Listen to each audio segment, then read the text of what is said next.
এটা আমি যতই হাইড করার চেষ্টা করি কখনো হাইড থাকবে না, আমি 4টা বিয়ে করবো। তো তাকে এরকম করে বলছি যে আপনি 4টা বিয়ে করবেন না, 4টা বিয়ে করলে তো একটা চাকর লাগবে, চাকর হিসেবে আমার রাইখা দিয়েন। আমি ডিসাইড করি যে আমি গলায় বা স্লিপিং দেবো, এটা কোনোভাবে সে জেনে যায় ছিলাম। তখন আমি খুব পড়তাম, যখনই সময় পাইতাম আম্মু আমার এরকম করে বলতো, আমার মনে আছে এখনো, যে মা এত পড়ো না, পড়লে তো পরে সমস্যা হয়ে যাবে। তো আমি আম্মুকে বলতাম না আমি পড়বো। তা আমার আম্মু মূলত প্রাইমারি স্কুলের টিচার। শীতের সকালবেলা মানে পিকনিক হইতেছে, আমি শাড়ি পরবো। তো আম্মুকে বলতেছি যে আম্মু আমি শাড়ি পরবো, আমাকে শাড়ি পরাই দেন। আমি ছোট, আমার স্পষ্ট মনে আছে, এখন আমার মনে আছে।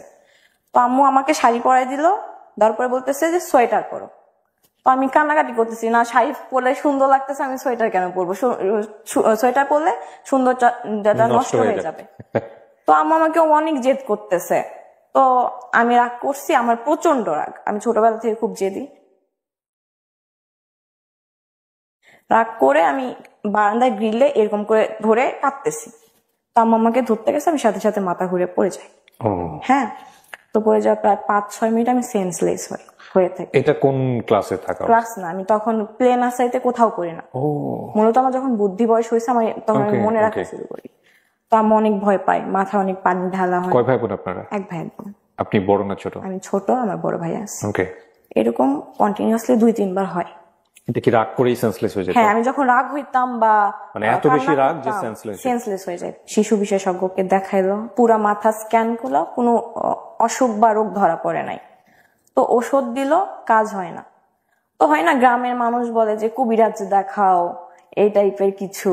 তো আমাকে অনেক ট্রাই করছে, রংপুর পীরের কাছে পর্যন্ত নিয়ে গেছে। শীতের রাতে আব্বু আমাকে জড়ায় ধরে ওই খড়ের গাদার মধ্যে আমার এরকম করে নিয়ে রাত থাকতো, 2-3 রাত থাকতো, মানে পীরের সঙ্গে দেখা করানোর জন্য।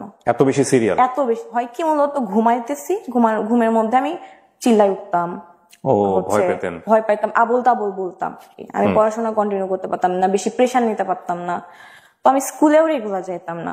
বাবা মা প্রেশার দিত না? না, দিত না। যখনই প্রেশার দিত আমি রাগ হইতাম, আবার মাথা ঘুরে পড়ে যাইতাম, এরকম অবস্থা। আমি হাই স্কুলে উঠি, ক্লাস 6, 7, 8, 9। আমার একটা অ্যান্ড্রয়েড ফোন কিনছে, তখন স্যামসাং J7 আসছিল বাজারে। আম্মু এটা কিনছিল, আমার মনে আছে 19,500 টাকা দিয়ে কিনছিল। আচ্ছা। তো ওই ফোন, আম্মু তো সারাদিন স্কুলে থাকতো, আমি একটা ফেসবুক অ্যাকাউন্ট, আমি কোন ক্লাসে থাকতে? ক্লাস 9 এ। ক্লাস 9 এ আমার আশপাশ সব ফ্রেন্ডেরই ফোন আছে, মানে আপডেট হয়ে গেছে আর কি। তো আমার ফোন ছিল না, আমি আম্মুর ফোন থেকে একটা ফেসবুক অ্যাকাউন্ট ওপেন করি। আমি তো বুঝতাম না, আমার যে ফ্রেন্ড রিকোয়েস্ট দিত আমি অ্যাকসেপ্ট করে নিতাম। তো এক সময় দেখি যে একটা ফ্রেন্ড রিকোয়েস্ট আসছে, আমি অ্যাকসেপ্ট করছি, দেখি সাথে সাথে ইনবক্স যে আমি তোমাকে চিনি, তুমি আমাদের পাশের স্কুলে পড়ো, তুমি এই স্যারের কাছে প্রাইভেট পড়ো। আমার 3 বছরের সিনিয়র ছিল। আপনি তাকে দেখে চিনেছেন? হ্যাঁ হ্যাঁ, চিনছি। মানে ফেসবুকে দেখে চিনে ফেলেছেন? হ্যাঁ, কারণ আমি দেখতাম আশেপাশে এরিয়াতে, আমি গার্লস স্কুলে পড়তাম, সে বয়েজ স্কুলে পড়তো। স্কুলটার মাঝখানে শুধু একটা রাস্তা ছিল পাশাপাশি। তো আমি হ্যাঁ আমিও তোমাকে চিনি, আমি দেখছি। তো আমাকে একদিন বলে যে তোমাকে আমার ভালো লাগছে। তো এরকম করে আমরা একটা রিলেশনশিপে যাই। রিলেশনশিপে কি ধাম করে চলে গেলেন? ধাম করে না, 3-4 মাস পর। 3-4 মাস কি মানে কন্টিনিউয়াসলি কথা হচ্ছিল? এর আগে কারোর সঙ্গে কথা হওয়া, কোনো ছেলেকে ভালো লাগা, কারোর প্রতি ফ্যান্টাসি থাকা, ওগুলো কিছু ছিল না? সো ক্লাস 9 এ ফার্স্ট ওকেই ভালো লাগে, এবং সে আপনার প্রতিবেশী ছেলে? হ্যাঁ। ও কিসে পড়তো তখন? ইন্টার ফার্স্ট ইয়ারে পড়তো। ও তখন ইন্টার ফার্স্ট ইয়ারে, আপনি তখন ক্লাস 9 এ। ওকে। এই যে ফেসবুকে কথা হচ্ছে, এর আগে কি আপনাদের কথা হয়েছে কখনো, কোথাও কোনো রাস্তাঘাটে কোথাও? না, ফেসবুকে। কখনো কোনো প্র্যাকটিক্যালি কথাও হয় না? প্র্যাকটিক্যাল কথা, বাট আমি দেখছি, অনেকবার দেখছি, কারণ আমি সেম স্যারের কাছে প্রাইভেট পড়তাম। 8 মাস পর হুট করে আম্মু একদিন আমার কথা বলা শুনে রাতের বেলা, আমার ধরছে ওই দিন, বকা দিতে দিতে অবস্থা খারাপ। তো আমি পরে আমার যেমনি হোক তারে কল দেই। কল দেওয়ার পরে আমি বলতেছি যে তোমার সাথে হয়তো আমার কথা কন্টিনিউ হবে না, আম্মু জানছে। তো বলতেছে আমি তোমার আম্মুর সাথে দেখা করবো। হ্যাঁ, দেখা করবা মানে কথা নাই বাতা নাই, হুটার দেখা করবা। তো আমার আম্মুর কলিগ ছিল তার রিলেটিভস। এটা আমিও আগে থেকে জানতাম, সেও আগে থেকে জানতো। তো পরের দিন সে আমার আম্মুর স্কুলে চলে গেল সোজা। হ্যাঁ, সোজা আমার আম্মু স্কুলে চলে গেল, ডিরেক্ট আম্মুকে বিয়ের প্রস্তাব দিচ্ছে যে আমি আক্ট করে রাখতে চাই, আমি আপনার মেয়েকে ভালোবাসি বা এই টাইপের কিছু। আম্মু তাকে বুঝাই শোনাই, বলছে যে তুমি বাসায় যাও, তোমার আব্বু আম্মুর সাথে কথা বলো। তো সে বাসায় গেছে। বাসায় যাওয়ার পর তার আব্বু আম্মুর সাথে কথা বলছে যে আমি এরকম একটা মেয়েকে পছন্দ করি, বাসায় জানাজানি হওয়ার পর এরকম হয়েছে। তো তার একটা কাজিন ছিল, মেয়ে কাজিন, এইরকম আপনার রিলেশন করার ইয়েতে সুইসাইড করছে অনেক বছর আগে, 3-4 বছর আগে। তখন 3-4 বছর আগে, 2016 সালে, 3-4 বছর আগে। তোর আব্বু আম্মুর মধ্যে ঘটনাটা 2016 সালে। হ্যাঁ, তার 3-4 বছর আগে তার ফ্যামিলিতে এরকম একটা সুইসাইডের ঘটনা আছে। তো আব্বু আম্মুর মধ্যে জিনিসটা ভয় কাজ করে যে আমার ছেলে হচ্ছে আপনার অনেক ভালো স্টুডেন্ট, বুয়েটে পড়ার মতো স্টুডেন্ট ছিল সে। হি ওয়াজ ভেরি মেরিটোরিয়াস, খুব ভালো, খুব। ওকে, ওর হাতের লেখা দেখলাম মানে খুবই ভালো। দেন যদি রাজি না হয়, এরকম বলতেছিল যে রাজি না হলে যে কোনো কিছু করে নিতে পারে। তো তার আব্বু আম্মু আমার আব্বু আম্মুর সাথে কথা বললো, বাট ছেলেটা ছিল অসাধারণ সব দিক থেকে। অসাধারণ বলতে স্টুডেন্ট ভালো, ক্যারেক্টার ভালো। আব্বু আম্মুকে অনেক বোঝানো হয়েছে, তার রিলেটিভস যেটা ছিল সে বোঝানো হয়েছে যে ছেলে ভালো, সে ব্রাইট ফিউচার।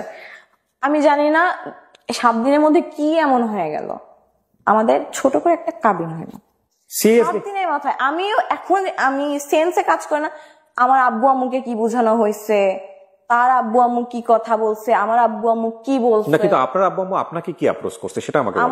আমার কাছ থেকে শুধু বলছে যে তুমি কি ছেলেটাকে পছন্দ করো। আমি অবভিয়াসলি পছন্দ করতাম।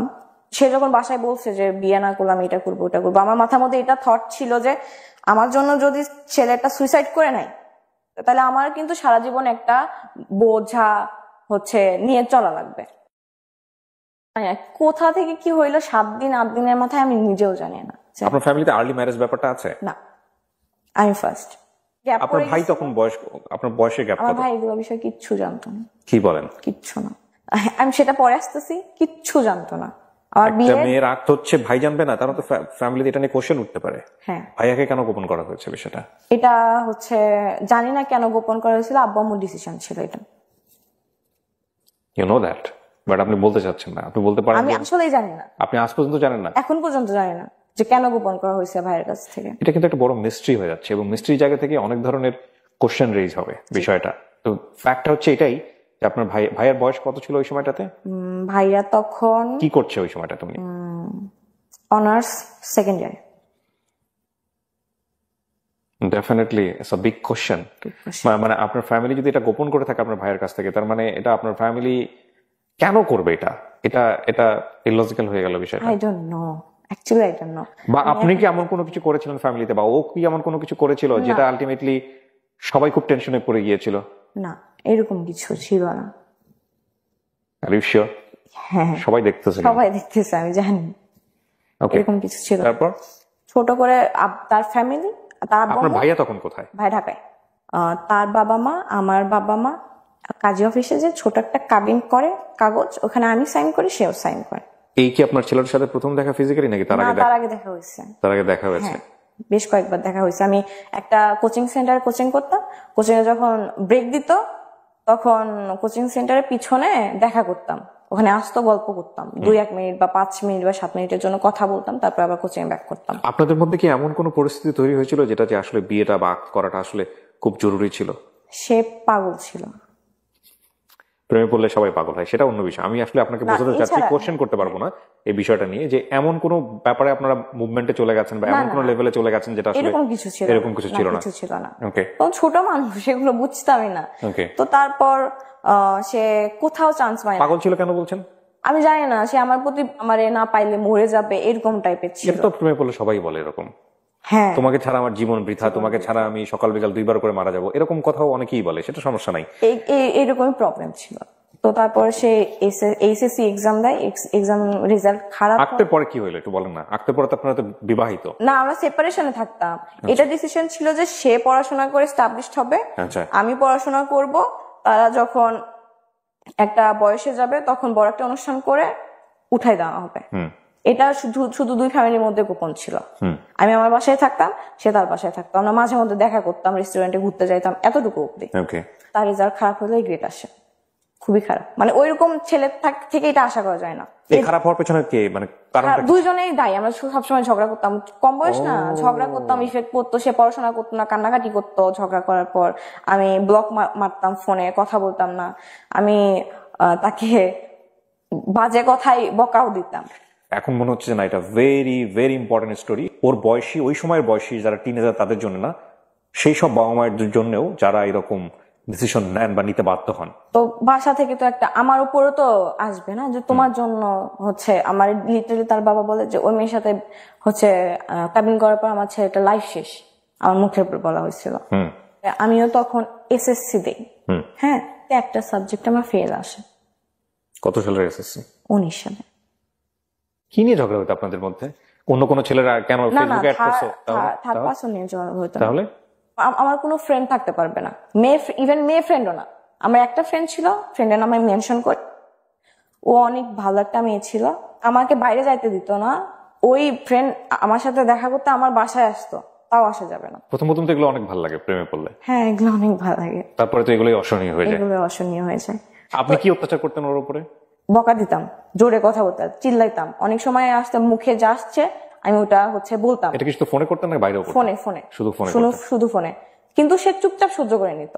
আমার উপর কিছু প্রেশারাইজ করা হয়, এটা আমি নিতে পারতাম না। আচ্ছা, ওই ছোটবেলা থেকে কিন্তু ওর এই প্রবলেমটা আছে, যেটা আপনারা শুনেছেন। হ্যাঁ, বাট এমনও হইতো যে আমি গোসলে গেছি, সে আমার ফোন দিছে, আমি ফোন রিসিভ করতে পারি নাই। আমি গোসল থেকে এসে তার কই ছিল, কার সাথে ছিল? না, আমি গোসল থেকে এসে কল ব্যাক করছি যে আমি গোসলে গেছিলাম, হচ্ছে আমি ফোন রিসিভ করতে পারি না। সে বলতো তুমি আমার পারমিশন ছাড়া গোসলে কেন গেছো? সেটাই তো, আপনি কেন গোসল করবেন? আমি আপনাকে একটা কথা বলি, আপনি যে স্টেজে প্রেম করে এসছেন সেটা তো আমাদের জীবনে কম বেশি গেছে লাইফে। হ্যাঁ, এইরকম বোকামো মানুষের জীবনে আসে। এটা আমরা এই স্টেজে এসে বলি বোকামো, কিন্তু ওই স্টেজে মনে হয় অসাধারণ জিনিস। কিন্তু আমাকে একটু বলেন যে এই লিবার্টিটা সে কেন দিতে চাইতো না আপনাকে? সন্দেহ করতো? হ্যাঁ, সন্দেহ করতো। এটা একটা বিশাল সমস্যা, যে কোনো সন্দেহ জিনিসটা অনেক খারাপ। আপনি সন্দেহ করতেন না ওকে?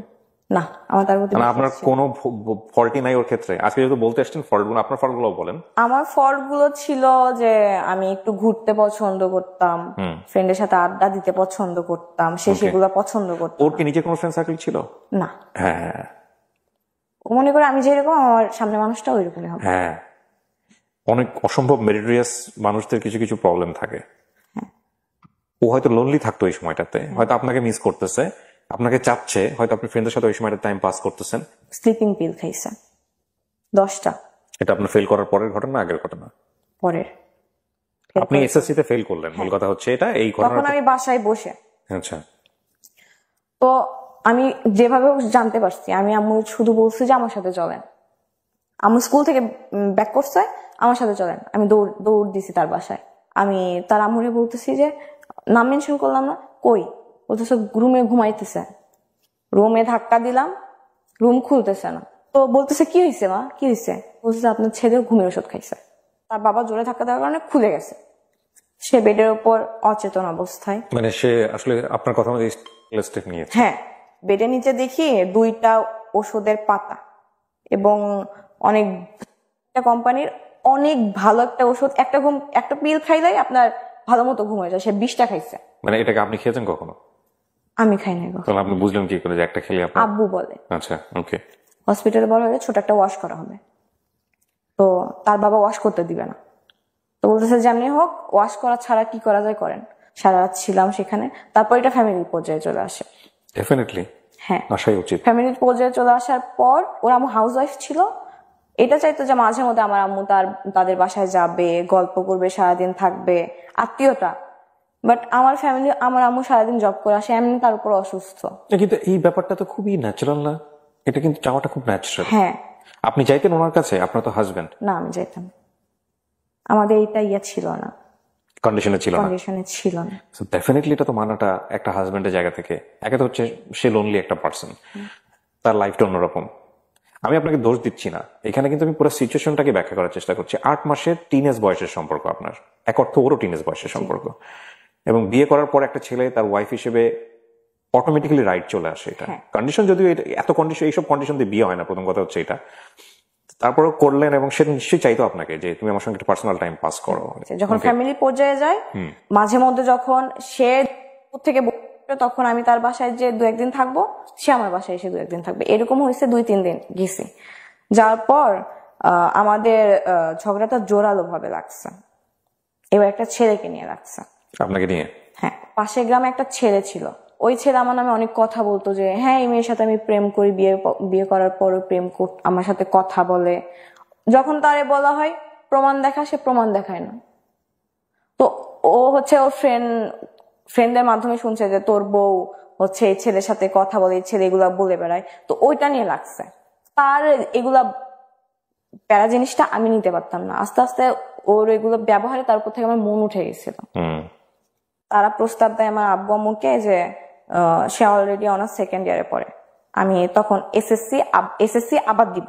প্রস্তাব করে আমার আব্বু আম্মুকে যে এগুলা ঝগড়া ততক্ষণ অব্দি না থামবে ততক্ষণ অব্দি তারা এক জায়গায় হবে। মানে বিষয়টা হচ্ছে ওদেরকে দুজনকে একসাথে রাখো, ঝগড়া শেষ হয়ে যাবে। ছোট একটা অনুষ্ঠান করে তাদেরকে উঠাই না হোক, কিন্তু কন্ডিশন হইতেছে একটা, আমরা আমাদের ছেলের বউকে হচ্ছে পড়াশোনা করাবো না। এটা ওনারাই বলেছে। হ্যাঁ, আমাদের ছেলে বউকে দিয়ে আমরা তো জব করাবো না যে তার পড়াশোনা করা লাগবে। ছেলে মেয়েকে এবিসিডি পড়াতে পারবে এনাফ। তো এটা আমার গায়ে, আমার আব্বু আম্মুর গায়ে অনেক লাগে। দুজনের টিচার, কেন পড়াশোনা করাবে না? তারপরে হইতেছিল না তার সাথে আমার মনোমালিন্য সবসময় লেগেই থাকতো। 6 মাস কন্টিনিউ তার সাথে আমার কোনো কন্টাক্ট ছিল না। ডিসিশন নেওয়া হইলো যে আমাদের সেপারেশন হবে, ফ্যামিলিগতভাবে মিউচুয়াল ডিসিশন। বাট সে চাইতো না। তারপরে আমাদের সেপারেশন হয়। সেপারেশন বলতে কি আপনাদের ডিভোর্স হয়? ডিভোর্স কয় বছর পরে হয় এটা, কাবিন হওয়ার? 3.5 বছর। আপনি যে 3.5 বছরের গল্পটা বললেন, এর মধ্যে কোনো বিউটিফুল মোমেন্টস ছিল আপনাদের? হ্যাঁ, অনেক মোমেন্ট ছিল। একসাথে ঘুরতে বের হইতাম, টাইম স্পেন্ড করতাম, রেস্টুরেন্টে খাইতে যাইতাম, এগুলো ছিল, অনেক স্মৃতি ছিল। যখন আপনি সাইনটা করলেন তখন আপনার ফিলটা কি হচ্ছিল?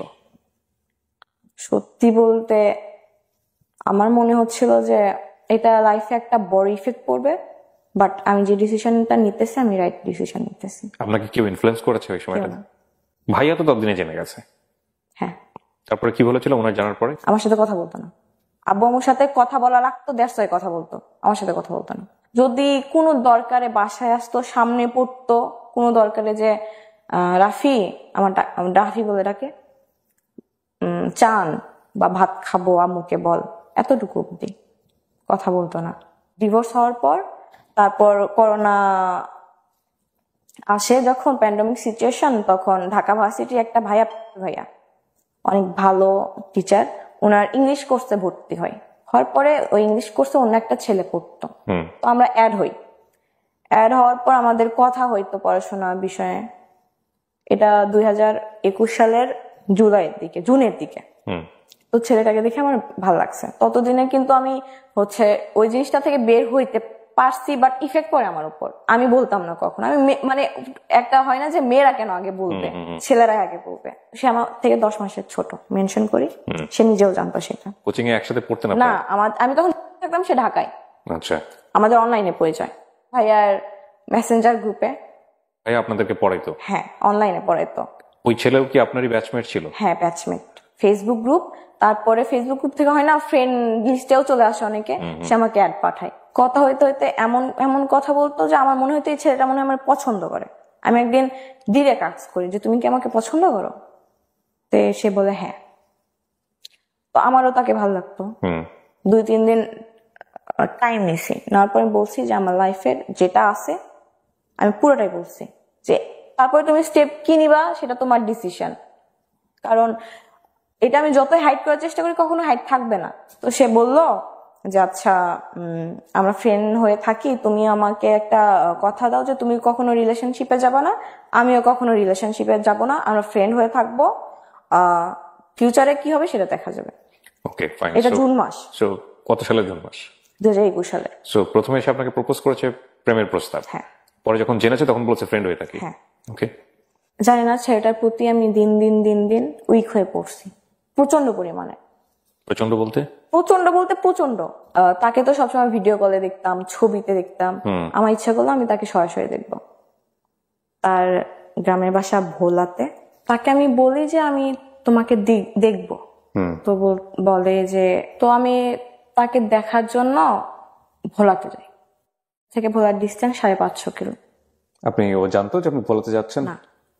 এটা কয়দিনের মধ্যে? 2.5 মাসের মধ্যে। 2.5 মাসের মধ্যে? জি। এই ঘটনা কি এটা প্রমাণ করে না যে আপনি বাই ন্যাচারালি অনেক বেশি ক্রেজি? হ্যাঁ, আমার রাগ অনেক, বাট এরকম কারোর প্রতি ক্রেজিনেস বা কারোর প্রতি এত সেটা ঠিক আছে, হয়তো এরকম কোনো সাবজেক্ট পাননি যেটা এক্সপ্লোর করার মতো, বাট আপনার ক্রেজিনেসটা এই লেভেলে যাইতে পারে সেটার মতো কিছু একটা ঘটেছে আপনার লাইফে এবং সেটা আপনি করেছেন। তো আপনি ধাম করে চলে গেলেন নাকি বাসায় কাউকে জানিয়েছিলেন? না, বাসায় আম্মুকে বলছি যে আমার একটা ফ্রেন্ডের বিয়ে, আমি মিথ্যা কথা বলছি, আম্মুকে মিথ্যা কথা বলি যে আমার হচ্ছে একটা ফ্রেন্ডের বিয়ে, 2 দিন আমাকে সেখানে স্টে করা লাগবে। এদিকে আমি আমার বেস্ট ফ্রেন্ড ছিল তখন রাহিম, নামটা মেনশন করতেছি, আর আমার চাচাতো ভাইকে নিয়ে একটা প্রাইভেট কার ভাড়া করে রেন্টে করে নিয়ে আপনি শেয়ার করলেন কার সঙ্গে? আমার বেস্ট ফ্রেন্ড। ওকে আপনি শেয়ার করলেন যে আমি তোমাকে নিয়ে এখন ভোলাতে হ্যাঁ যাবো, আমার থেকে 2 বছরের সিনিয়র, বাট অনেক ভালো। তো যাই, আমার এখনো মনে আছে তারিখটা, 7ই আগস্ট বিকেল 5টায় রওনা দিই আমরা, যে আমরা সকাল 7:30টায় পৌঁছাই ভোলার 0 পয়েন্টে। সে জানে না যে আমি গেছি ওইখানে। আমি ফোন দিছি, আমি ভাবছি হয়তো ফোন পিক করবে না যেহেতু ঘুমাই, তো করছে পিক, সাথে সাথে করছে। তো আমি বলতেছি যে আমি ভোলার 0 পয়েন্টে, জায়গাটার নাম আমার সঠিক মনে নাই, একদম সদরে। তো শক, কত ভালোবাসা মেয়েটা। 5 মিনিট পরে কল দিয়ে বলতেছি তুমি কি আসলেই ভোলাতে? তখন আমি দোকানের নাম বলি, জায়গার নাম বলি, তখন আসলে ক্লিয়ার হয়েছে যে আসছে। তুমি যে আসছো, আমি তো 1 ঘন্টার বেশি তোমাকে টাইম দিতে পারবো না। আমার এই কথাটা ফার্স্ট আমার অনেক খারাপ লাগে যে আমি 15 ঘন্টা জার্নি করে আসছি, সে আমাকে 1 ঘন্টার বেশি টাইম দিতে পারবে না। আল্লাহ, কেন হইতেছে এমন আমার সাথে? প্রিয় দর্শক এবং শ্রোতা, এই সময়টাতে কিছুটা কালার ডিস্টরশন হতে পারে বা কালারে কিছুটা চেঞ্জ আসতে পারে, বিকজ আমাদের লাইটের সেটআপটা চেঞ্জ হয়েছে বারবার ইলেকট্রিসিটির লোডশেডিং এর কারণে। সো একটু চেঞ্জেস আসতে পারে, এটা একটু চোখে লাগতে পারে, এটা আপনারা কনসিডার করবেন। কিন্তু আপনার প্ল্যান কি ছিল? ওর সঙ্গে থেকে যাবো ওখানে? না, আমার প্ল্যান ছিল আমি দেখা করবো, অ্যাটলিস্ট 4-5 ঘন্টা ঘুরবো বা টাইম স্পেন্ড। বাট টাইমের কথাটা ওই সময়টা বলাটাও উচিত না, কারণ 10-15 ঘন্টা জার্নি করে গেছে। তারপরে গাড়িতে বসলাম, গল্প করলাম। করোনার জন্য কোনো রেস্টুরেন্ট খোলা ছিল না, কোনো পার্ক খোলা ছিল না। তো আমরা সে আমাকে বললো যে তোমাকে একটা লেকের পাড়ে নিয়ে যাই, চলো। তো সবাই, আমার কাজিন, আমার ফ্রেন্ড, গাড়িতে বসলাম, গেলাম। আর ভোলা না, একটু পরপর মসজিদ, অনেক সুন্দর সুন্দর মসজিদ। আমার এই জিনিসটা অনেক ভালো লাগছে, এত সুন্দর সুন্দর মসজিদ। আমি এটাও বলছি যে আপনাদের হচ্ছে ভোলাতে অনেক সুন্দর সুন্দর মসজিদ, ঢাকার থেকে অনেক। আপনি বলতেন? হ্যাঁ, এটা চলে আসছে আমার রেসপেক্টের জায়গা থেকে। ড্রাইভার আঙ্কেল যে, সে বলতেছে যে 5টার ফেরিটা যদি আমরা মিস করি, আমাদের কালকে সকাল অব্দি ওয়েট করা লাগবে। তো বলতেছে আমি তোমার সাথে ফেরিঘাট অব্দি যাবো, অনেক ছবি উঠাই, ভিডিও করি। এখনকার করে না টিকটক, করছি কয়েকটা ভিডিও। টিকটক করতেন আপনি? এখনো করেন? না, তার জন্য ছেড়ে দিছি। এই ছেলেটার জন্য? হ্যাঁ, পছন্দ করতো না। তো তারপরে সে আমার সাথে থাকতে পারতেছে না, তো অনেক আমি বললাম যে আপনি এখান থেকে বাসায় যান। হ্যাঁ, তো সে কোন এক ফ্রেন্ডকে ফোন করলো যে তুই আমার বাসায় একটু ম্যানেজ করিস, যদি ফোন দেয় আম্মু বলিস যে আমি তোর সাথে আসি। তো সে আমাকে বললো যে আমি তোমার সাথে বরিশাল পর্যন্ত যাব, মানে নদীটা পার হইলে বরিশাল জেলা। তো আমি খুশি হইলাম যে হ্যাঁ, অ্যাটলিস্ট যেটা বলছে যে 1 ঘন্টা থাকবে, তার থেকে বেশি সময় সে তো কোম্পানি দিচ্ছে। হ্যাঁ, তার জন্য আমি গিফট নিয়ে গেছি, 2-3টা টি-শার্ট, একটা ঘড়ি। ওই ঘড়িটা আমি অনেক কষ্ট করে আমি ওই ঘড়িটা ম্যানেজ করছি। সে চকলেট খাইতে পছন্দ করতো, এগুলো নিয়ে গেছি। বলতেছে এগুলো আমি কিভাবে নিয়ে যাবো, আমি তো এগুলো নিয়ে বাসায় ঢুকতে পারবো না। আমি অনেক কোশ্চেন জিজ্ঞেস বলতে তো সমস্যা হবে। হ্যাঁ, সুন্দরভাবে বিদায় দিলাম আমাকে। আমি অনেক মজা নিয়ে আসছি যে তার সাথে অন্তত দেখা হয়েছে আমার। আমি ভোলা থেকে যাওয়ার 8 দিনের মাথায় সে ঢাকায় আসে কলেজে অ্যাসাইনমেন্ট জমা দেওয়ার জন্য। ঢাকাতে পড়তো সে? হ্যাঁ। আমি ভাবলাম আমি আবার যাবো তার সাথে দেখা করতে ঢাকাতে। হ্যাঁ, কি মানে আমি জানি না তখন কি বলছি, যে কোনো একটা বলে ম্যানেজ করছে আম্মুকে। আর আমারকে আম্মু কখনো না বলে না, আমার বিকজ অফ ওই ইনসিডেন্টের কারণে। ইনসিডেন্টের কারণে, প্লাস আমি অসুস্থ, যদি আমাকে একটা জিনিস নিয়ে না করে আমি রেগে যাই, যদি আবার মাথা ঘুরে পড়ে যায়, আবার অসুখটা আবার ব্যাক করে, এটার ভয়ে আব্বুকে বলা হয়েছে যে পিকনিকে যাচ্ছি। তো আমি আমার ওই ফ্রেন্ড আবার ওই কাজিনকে নিয়ে আমি ঢাকায় আসি। ঢাকায় এসে তাকে কল দেওয়া হয়। কল দেওয়া হওয়ার পর 10 নাম্বার, মিরপুর 10-এ কল দেওয়া হয়েছে যে 10 নাম্বারে আছে, আসো। সেও জানে না যে আমি আসছি। আমি আমার ফ্রেন্ডকে দিয়ে কল দেওয়া হয়েছি যে তুমি বলো তুমি আসছো ঢাকায় কাজে, তুমি ওর সাথে দেখা করবা। তো সে আসে, একসাথে খাওয়া দাওয়া করলাম, বসলাম, খাওয়া দাওয়া করলাম। সন্ধ্যার পরে সে হোটেলে আসলো যে চলো তোমাদের হোটেল অব্দি পৌঁছাই দেই, তারপরে ওখানে কিছুক্ষণ গল্প করে আমি চলে আসবো। সে হোটেল অব্দি আসলো, আসার পরে সবাই মিলে গল্প করলাম, 8 ঘন্টা মতো গল্প করে তার বাসা থেকে ফোন আসলো, সে চলে গেল। তো আমি রাতে তাকে কল দিলাম যে কালকে সকাল থেকে বিকাল অব্দি আমাকে টাইম দেওয়া লাগবে আপনার। সে কোনোভাবেই রাজি না, সে অজুহাত দিচ্ছে যে সে কি তখন ঢাকাতে? হ্যাঁ, ঢাকাতে। তার ফ্যামিলি তো ভোলাতে, সে ঢাকাতে কি করে? না, সে তার ফুল ফ্যামিলি ঢাকাতে সেটেল। তাহলে ওই সময়টাতে সে ভোলাতে ছিল করোনার জন্য। তো সে অজুহাত দেয় যে খালামণি বাসায় যাওয়া লাগবে, আম্মু বের হইতে দেবে না। আসলে এগুলো কিচ্ছু না, আমি তো বুঝি। আমি বাসায় ম্যানেজ করে ঢাকা অব্দি আসতে পারছি, তুমি আমার জন্য সকাল থেকে বিকেল অব্দি টাইম বের করতে পারবা না, তাও ঢাকাতে। মানে কেউ আপনাকে পছন্দ করতো না? পছন্দ করতো, বাট আমি জানি না কেন চাচ্ছিল না। এই তো আমার ইনসিডেন্ট আছে, এই জন্য আমার থেকে একটু দূরে দূরে থাকতো। ও ফাইন, ইনভলভটাও ওভাবে চাচ্ছিল না। যে ঠিক আছে ধরি মাছ না ছুঁই পানি, এটাই। হ্যাঁ, এক্স্যাক্টলি। সে প্রচন্ড চালাক। সে বলতেছে বিকালে বের হবো, বিকালে 1-1.5 ঘন্টা তোমার সাথে লাভ রোডের দিকে যাব, ওখানে কোথাও বসে গল্প করে। লাভ রোড কোথায় এটা? মিরপুর 2-এ। আমি বললাম না, সকালবেলা আমি সকাল থেকে বিকাল অব্দি আপনার সাথে থাকবো, কারণ আমি আসছি আপনার সাথে টাইম স্পেন্ড করার জন্য, আপনি আমাকে 2-3 ঘন্টা কেন দিবেন? তো সকালবেলা বের হয়েছে 10টার সময়, ঘুরছি ঢাকা শহর, যমুনা ফিউচার পার্কে, বসুন্ধরা সিটিতে, পার্ক, রেস্টুরেন্ট। আমার সাথে যতক্ষণ ছিল আমি কখনো এটা ফিল করতাম না যে তার সাথে আমার ফ্রেন্ডশিপ, বয়ফ্রেন্ড গার্লফ্রেন্ড। আপনি এটা ফিল করতেন? আমি ফিল করতাম, সেও ফিল করতো। কিন্তু আপনাদের মধ্যে কোনো ওয়ার্ড দেওয়া হয়েছিল যে তুমি আমার গার্লফ্রেন্ড? সে কমিটেড ছিল না আমার সাথে কোনোভাবে। সে তো ক্লিয়ার করেছিল বিষয়টা। ক্লিয়ার করেছিল, সেই জায়গাতে সে ট্রান্সপারেন্ট ছিল ডেফিনেটলি। ওই তো ধরি মাছ না ছুঁই পানি। আর আপনি না, কিন্তু আপনার উইকনেসটা আপনি তাকে বুঝিয়ে দিয়েছেন, এখানে আপনি দোষ দিবেন কিভাবে? আপনি যখন তাকে আপনার উইকনেসটা বুঝিয়ে দিচ্ছেন, সে কি ডেফিনেটলি আপনাকে বাধা দিয়েছিল যে না ঠিক আছে তুমি তোমার সীমানাটা মেইনটেইন করো, এর চেয়ে বেশি আগে না? আমারে বলতো যে হচ্ছে তোমার ক্রেজিনেসটা বেশি হয়ে যাচ্ছে, এটা একটু কন্ট্রোল করো, এটা সবসময় বলতো আমাকে। সে সব দিকে মেইনটেইন করে চলতো, বললাম না যে আপনাকে ছাড়তেও চাইতো না, আবার ধরতেও চাইতো না, বিয়েও করার তো ব্যাপার স্যাপার আসতোই না, বাট আপনি তার প্রতি উইক ছিলেন, সেটা আপনি মোটামুটি সবভাবে বুঝিয়ে দিয়েছেন। হ্যাঁ, সবভাবে। সে আমাকে সন্ধ্যার সময় হোটেলে নামায় দিয়ে বাসায় চলে গেল। তো আমি বললাম যে আমি আপনার সাথে কিছু অব্দি যাই। সে আমাকে বলে নাই যে তার বাসা মিরপুর, বলছে 10 এলাকায়। বাসা কোথায় আপনি বলে নাই। আমার কি করছে মিরপুর, কেন বলে না বুঝতে পারছেন তো? হ্যাঁ, তো সে হচ্ছে আমাকে মিরপুর 2-এ শপিং সেন্টার আছে, ওই অব্দি হেঁটে নিয়ে গেল। হেঁটে নিয়ে বলতেছে আমার বাসায় এইদিকে, তুমি হচ্ছে কিছু কেনাকাটা থাকলে শপিং এ করো, আমি বাসায় যাই। রাতে 10টার বাস করব, ব্যাক করলাম। যখন গাড়িতে উঠি আমাকে বলে যে তোমাকে আমি বিয়ে করতে পারবো না, এটা ক্লিয়ার থাকো, তোমার সাথে আমার কিছু পসিবল না। বিয়ের কথাবার্তা হচ্ছিল আপনাদের মধ্যে? আপনি কি অফার করেছিলেন বা এরকম কোনো কিছু? না, সে নিজের থেকে বলে যে তোমার সাথে আমার কোনো ফিউচার নাই, because of you have a incident. এটা সে আপনি যখন গাড়িতে ওঠেন তখন বলে? সে আগবাড়ায় কেন বলতেছিল এই কথাগুলো? আমি জানি না। আপনি কি তার কাছ থেকে চাচ্ছিলেন বিষয়গুলো? না, আমি কিছু না, এগুলো বিষয়ে কোনো কথা হয় নাই। যে অথবা আপনার অ্যাটিটিউড দেখে সে শঙ্কার মধ্যে ছিল? হ্যাঁ, শঙ্কার মধ্যে ছিল যে ভবিষ্যতে প্রবলেম হইতে পারে আমার জন্য, যে কারণে সে বারবার আপনাকে ক্লিয়ার করতেছিল। তো ওই দিন আমি এসি গাড়ি তো প্রচন্ড কান্না করতেছিলাম, ফুপাই কান্না করতেছিলাম। গাড়ির ম্যানেজার আসছে, এসে বলতেছে, আমার ফ্রেন্ড আমার পাশে বসেছিল, যে স্যার কিছু হয়েছে, প্রবলেম?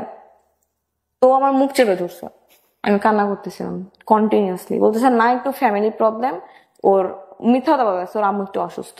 আমি সারা রাস্তা কান্না করছি, 5 ঘন্টা 6 ঘন্টা ছিলাম, কান্না করছি। সকালবেলা আমি বাসায় গেছি, যে আমার নিজের চেহারা আয়না দেখে আমি নিজে ভয় পাইছি, চোখ এইরকম আলুর মতো হয়ে গেছিল। তারপর 2 দিন আমাকে সে ব্লক লিস্টে রাখে। ফেসবুকে ব্লক করে দেয়? কেন ব্লক করে দেয়? আপনি কি করতেছিলেন? ওগুলা বলে সে আমার সাথে রাগারাগি করে। ঠিক আছে, বিয়ে করতে পারবেন না, আমি আছি আপনার জন্য। বলতেছে তুমি থাকবা কেন, তুমি তোমার লাইফ গুছাবা। সে না থাকুক আমার লাইফে, বাট আমি কি করব সেটাতে হস্তক্ষেপ করতেছে। তো এগুলা নিয়ে সে রেগে গেছে, রেগে যাওয়ার পরে তো আমাকে ব্লক করছে, ফোন নাম্বার। বেসিক্যালি ছেলেটা ভয় পেয়ে গেছে। হ্যাঁ, ফোন নাম্বার, ওর ক্রেজিনেস দেখে ভয় পেয়ে গেছে। ও চলে আসতেছে ভোলাতে, আবার চলে আসতেছে ঢাকাতে, ফ্রেন্ডদের নিয়ে হোটেলে থেকে ওর সাথে মিট করতেছে। সো এক্সট্রিম ক্রেজিনেস, মানে ওর জন্য ইন্টারমিডিয়েটে পড়া, সেকেন্ড ইয়ারে পড়া একটা ছেলে। হ্যাঁ, তো তারপর সে আমাকে 2 দিন ব্লক করে, 2 দিন পর ব্লক খুলে। তখন আগস্ট 12-13 তারিখের দিকে। কত সাল? 2021। ভালোই চলতেছিল, কথাবার্তা হচ্ছিল, সুন্দর কথাবার্তা হচ্ছিল। একটা রিলেশনশিপ যেভাবে বিল্ড হয় সব ঠিক আছে। আমাদের কথাবার্তা বুঝে কেউ বুঝবে না যে আমরা ফ্রেন্ড, জাস্ট ফ্রেন্ড, এটা কেউ বুঝবে না। আমরা রিলেশনশিপের মতো কন্টিনিউ করতেছিলাম, বাট ট্যাগটা ছিল না। তো আমার স্পষ্ট মনে আছে যে 12ই সেপ্টেম্বর আমাদের স্কুল কলেজ সব খুলে দেয় করোনার পর। সে আমাকে ওই দিন রাত 1:30টার সময় বলতেছে, তুমি কি আমার সাথে রিলেশনশিপে যাইতে চাও? আমি অবভিয়াসলি চাই। তো বলতো আচ্ছা আজকে থেকে আমরা রিলেশনশিপে। ওকে, সেটা বলে? হ্যাঁ। ওকে, কেন বলে হুট করে এরকম কথা? আমি নিজেও জানি না। তার তখন যখন যেটা মনে হয় সেটাই করে। আমি তো না বলতে পারি না, আমি সাই দেই। আমি জিজ্ঞেস করি না হুট করে আপনার কেন মনে হইলো রিলেশনশিপ আসতে যাচ্ছে। হ্যাঁ, যেটা পাও ওইটা নিয়ে হ্যাপি থাকবো। সেপ্টেম্বর, অক্টোবর, নভেম্বর, ডিসেম্বরে ঝগড়া হইতো ছোট ছোট বিষয় নিয়ে। আমি একদিন আম্মুর সাথে কথা বলতেছিলাম রাত 1:30টার সময়, আমি পড়তেছিলাম তখন, কারণ তার সাথে আমার সম্পর্ক ভালো যাচ্ছে, সবকিছু ঠিক যাচ্ছে, আমি পড়াশোনায় ফোকাস করতেছিলাম, যেহেতু ডিসেম্বর এক্সাম, এইচএসসি এক্সাম। তো আমি লাইট জ্বালায় পড়তেছিলাম, আম্মু আসছে যে কি করতেছি দেখতে। তো রাত 1:30টার সময় আমার কাছে একটা আননোন নাম্বার থেকে কল আসে। তো কলটা রিসিভ করি, আম্মু বলতেছে যে কল রিসিভ করিস না, এত রাতে কে কল দিছে। বাট আমার মনে হয়েছে যদি কেউ বিপদে পড়ে বা কোনো ইমার্জেন্সি হয়, তো আমি কলটা পিক করলাম। একটা মেয়ের কণ্ঠ বলতেছে, আপনি রাফিয়া না? হ্যাঁ। আপনি কল দেন কেন? আমি দেখি কলেজে থাকি, আপনি কল দেন, ও কল কেটে দেয়, তারপর আপনি ওকে ডিস্টার্ব করেন, সমস্যা কি আপনার? আমি শকড। তেমন আপনি কে? রাত 1:30টার সময়? হ্যাঁ। আমি বলতেছে আপনি কে? বলতেছে ওর সাথে 3 মাস যাবত আমার রিলেশন। আমি তো যা শকড। বলতে রিলেশন মানে? ও তো আমার সাথে রিলেশনে আছে। বলতেছে হ্যাঁ আমি জানি ও তোমার সাথে রিলেশনে আছে, এটা জানি। তুমি এরপর থেকে নেক্সট টাইম থেকে তুমি ওর কল দিবা না, টেক্সট করবা না, যদি দেখি ফার্দার তোমার খবর আছে। আমি বলছি আমি 100 বার দেবো, কি করবে তুমি করো। সে কেটে দিয়েছে ওই পাশ থেকে ফোন। তারপর আমি কন্টিনিউসলি তাকে কল দিয়ে যাই। মানে আপনার তখন বয়ফ্রেন্ড? হ্যাঁ। সে কলটা পিক করে না, আর মাথা ঘুরতেছে, লিটারেলি মনে হইতেছে যে দুনিয়াটা ঘুরতেছে আমার। এরকম এক্সপেক্ট করি নাই কখনো। তো ফোন ধরার পর আমি বললাম যে এরকম একটা এই নাম্বার থেকে কল দিছিল লাস্টে এত, আপনি কি চিনেন? বলতেছে হ্যাঁ চিনে। আমি বলতেছি কে হয় আপনার? বলতেছে আমি তোমাকে বলি নাই, ওর সাথে আমার লাস্ট 3 মাস যাবত সম্পর্ক, আমি তোমাকে বলি নাই, আজকে মনে হয় ও বুঝতে পারছি, এই জন্য তোমাকে কল করছে। তো আমি তোমার সাথে সম্পর্ক কন্টিনিউ করতে পারবো না, ইভেন তোমার সাথে কন্টাক্ট কন্টিনিউ করতে পারবো না। হুট করেই সব কিছুই ঠিক যাচ্ছে। তো আমি রাত 3টার সময় আমার বেস্ট ফ্রেন্ডকে কল দিই, আমি কালকে ঢাকা যাব। তো বলে কেন, কি হয়েছে? সব খুলে বললাম। ওরা কখনো বোঝায় না আপনাকে যে থাম একটু রাখ, এটা কন্ট্রোল কর? বুঝায়, কিন্তু ওরা বুঝে যে আপনাকে বলে লাভ নাই, এসব না বলে লাভ নাই, আমি যেটা বলবো সেটাই। আমরা জ্যামে আটকে গেছিলাম, তো রাত 12টার সময় আমরা ঢাকাতে পৌঁছাই। তো আমি একটা আপুর বাসায় ছিলাম। দেন সকালবেলা 10টার সময় আমরা বের হয়েছি, আমি কল দিছি যে আমি ঢাকায় আছি, আপনি কোথায় আছেন বলেন, আমি আপনার সাথে দেখা করবো।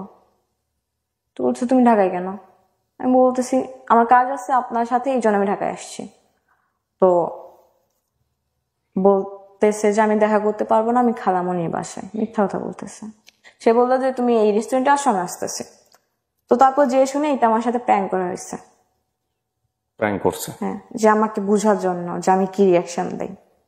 তারপর মেয়েটাকে নিয়ে আসো? মেয়েটাকে সাথে আমার কথা হয়েছে। কিন্তু বলেন যে আপনি মেয়েটাকে নিয়ে আসো এখানে, আমি প্র্যাঙ্ক করছে কিনা। আনছে? হ্যাঁ, কথা হয়েছে, প্র্যাঙ্ক ছিল, তারা প্ল্যান করে করছে। এটা আসলে প্র্যাঙ্ক ছিল? হ্যাঁ আসলে ছিল। ওকে। আমার তখন প্রচন্ড রাগ উঠছে। ওঠার পরে বলতেছে, শান্ত করলো, অনেক কিছু বুঝাই। তো ঠিক আছে, আসছি যখন, থাকি 2-1 দিন, আপনার সাথে ঘুরি। তো তারপরে আমি ব্যাক করি পরের দিন। তো আমার এটা প্ল্যান ছিল যে আমি ঢাকায় শিফট হবো। ঢাকায় শিফট হওয়ার একটাই রিজন যে আমি তার কাছাকাছি থাকবো। হ্যাঁ, ঝগড়া হলে ব্লক দিয়ে দেয়, শেষ, আর কোনো যোগাযোগের কোনো ওয়ে নাই। তো তার বার্থডে ছিল, এটা কাহিনী। আমি গেছি ঢাকায় আপনার 5ই অক্টোবর থেকে 9 অক্টোবর অব্দি ছিলাম। তার বার্থডে ছিল 16 অক্টোবর। ওকে। আমি খুব অসুস্থ হয়ে পড়ি 12 অক্টোবর। আমাকে স্যালাইন পুশ করা হয়। আমার প্ল্যান ছিল আমি 16 অক্টোবর তাকে সারপ্রাইজ দেবো ঢাকায়, কিন্তু সামহাও আমি একটু সুস্থ হই। সুস্থ হওয়ার পর আমি আমার ওই ফ্রেন্ডকে নিয়ে আবার ঢাকায় যাই 15 তারিখে রাতের বেলা। তো তাকে সারপ্রাইজ দেই, সে খুশি হয়েছে। ওই রাতে আবার আমরা ব্যাক করি। তারপর সে আমার কথা শোনাইতেছে যে আমি যদি আমার একটা ছেলে ফ্রেন্ডকে নিয়ে, মেয়ে ফ্রেন্ডকে নিয়ে যাই তোমার সাথে দেখা করতে, সারা রাত ছিলাম সেই মেয়ের সাথে গাড়ির মধ্যে, তোমার কেমন ফিল হবে? তো আমি আমার ভুলটা বুঝতে পারছি যে যেটা কন্টিনিউ হইতেছে এটা ঠিক হইতেছে না, বা আমি বেশি পাগলামো করতেছি। তার মানে আপনি যদি একটা মানুষকে 20 কেজি ভালোবাসেন, সে মানুষ কিন্তু আপনাকে 2 কেজি ভালোবাসবে, এটা নিয়ম। তো আমি বললাম যে আচ্ছা সরি, আর এটা নেক্সট টাইম রিপিট হবে না। সে এটা নিয়ে আমাকে অনেক কথা শোনাইছে, আমি বারবার সরি বলছি, বারবার সরি বলছি। যত সরি বলিস সে আরো তত কথা শোনায়। তো আমি এক পর্যায়ে চুপ হয়ে গেছি, সরি বলা বন্ধ করে দিছি। 15 দিন কন্টিনিউয়াসলি সে আমার সাথে রুড বিহেভ করে গেছে। এই বিষয়টা নিয়ে সে আমার সাথে ব্রেকআপ করে। এটা আপনার অক্টোবরের 25 তারিখে, না 26 তারিখে। আমি 27 তারিখে আবার ঢাকায় আসি। তার বাসা তখন আমি চিনি। তো বাসা নিচে যে আমি কল দিই যে আপনার বাসা নিচে, আপনি একটু নামেন। তো নামছে, আমার সাথে আমার আপু ছিল, একটা আপু। তো তাকে বুঝাই যে আপনি সিলি রিজনের জন্য আপনি আমার সাথে ব্রেকআপ করলেন কেন। তো তাকে বুঝাই, অনেকক্ষণ যাবত বুঝাই। বুঝানোর পরে ঠিক আছে ঠিক আছে ঠিক আছে করার পর তখন আপনার ইন্টারভিউ পড়েন? হ্যাঁ বললাম, তখন হচ্ছে অক্টোবর মাস, নভেম্বর ডিসেম্বরে এক্সাম। তো বুঝানোর পরে আমি হচ্ছে আরেকদিন স্টে করি, তারপরের দিন এক্সাম ছিল। তো আমি আরেকদিন স্টে করি, এক্সাম শেষ করে তার সাথে আমি একটু টাইম স্পেন্ড করে আমি বাসায় ব্যাক করবো। এটা আমি কোনোভাবে আর আব্বুর কান থেকে ইয়ে করতে পারি নাই। আব্বু কান অব্দি চলে গেছে, আম্মু তো এতদিন জানতোই, এখন আব্বু কান অব্দি গেছে। তো আমি বাসায় ফেরার পরে এত মারে নাই আমাকে, মা ছাড়া যা করা লাগছে করছে, রুমের মধ্যে আটকায় রাখছে। হ্যাঁ, এটা আমি তার কান অব্দি পৌঁছাই নাই, স্টিল নাও জানে না। এই রেকর্ডিং যদি তার কান অব্দি যায় তাহলে সে জানবে। রুমের মধ্যে আটকায় রাখছে। ডিসেম্বর মানে পরীক্ষা, আমার যেমনি হোক পরীক্ষা দেওয়া লাগবে। বিকজ আমি পড়াশোনা করার জন্যই আমি আগের সম্পর্ক থেকে মুভ অন করছি, ডিভোর্সটা নিছি যে আমার যাওয়া লাগবে, লাইফে কিছু করা লাগবে, পড়াশোনা ছাড়া কোনো মেয়ের গতি নাই, আমি যেটা মনে করি। তো আমি আব্বুকে বুঝাই যে ভুল হয়েছে, আমি আর কোথাও যাব না, আমি ওর ছেলের সাথেও কথা বলবো না। আমার কাছ থেকে ফোন 2 দিনের জন্য নিয়ে নিছিল, আমি আম্মুর ফোন দিয়ে তার সাথে কথা বলি। তারপর ডিসেম্বরে এক্সাম। আমি আব্বুকে বলছি, আম্মুকে অনেকদিন যাবত বলতেছি যে আমি কোচিং করার জন্য ঢাকায় যাবো, কোচিং করবো ফার্মগেট শাখায়। তো আম্মু রাজি ছিল, আব্বু কোনোভাবে আমাকে পাঠাবে না, আমি কখনোই বাইরে থাকি না, বাইরে থাকি নাই। আর আব্বু মনে করতো যে আমি বাইরে থাকলে দুষ্টমি করবো, এই জন্য রাজি হচ্ছিল না। তো আমার 5 তারিখে এক্সাম ছিল, 7 তারিখে এক্সাম ছিল। এক্সাম দেওয়ার পর আমি বাসায় বলি আমি কিন্তু যাবোই ঢাকায়। তো আব্বু কোনোভাবে পাঠাবে না। তো আমি বললাম তাহলে আমি এক্সাম দিব না। বাবু বলছে দিস না, সেটা তোর। বাবা তো তখন জানে আপনার ঢাকায় আসা মানে কি। হ্যাঁ, আব্বু জানতো। তো দিস না বলতেছে এক্সাম দিবি না, দিস না, সেটা তোর সমস্যা। তো আম্মা আমাকে অনেক বুঝাইলো যে আচ্ছা আমি ম্যানেজ করবো, আমি তোমার আব্বুকে বুঝাবো, তুমি এক্সামটা দাও। এর মধ্যে ভাইয়া ইনভলভ হয়ে গেল। আব্বু ভাইয়াকে ফোন করে বলছে, আব্বু ভাইয়া তখন ঢাকাতে, ভাইয়াকে বলছে 9টার সময়। আপনি যে ঢাকায় আসতেন আপনার ভাইয়া জানতো না? না, ভাইয়াকে বলছে রাত 9টার সময়, ভাই 10টার বাসে চলে আসছে ওই তখনই।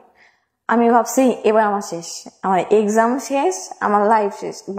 ভাইয়াকে প্রচন্ড পরিমাণ ভয় পাই, প্রচন্ড গম্ভীর টাইপের। বাট একবার আগ হইলে শেষ।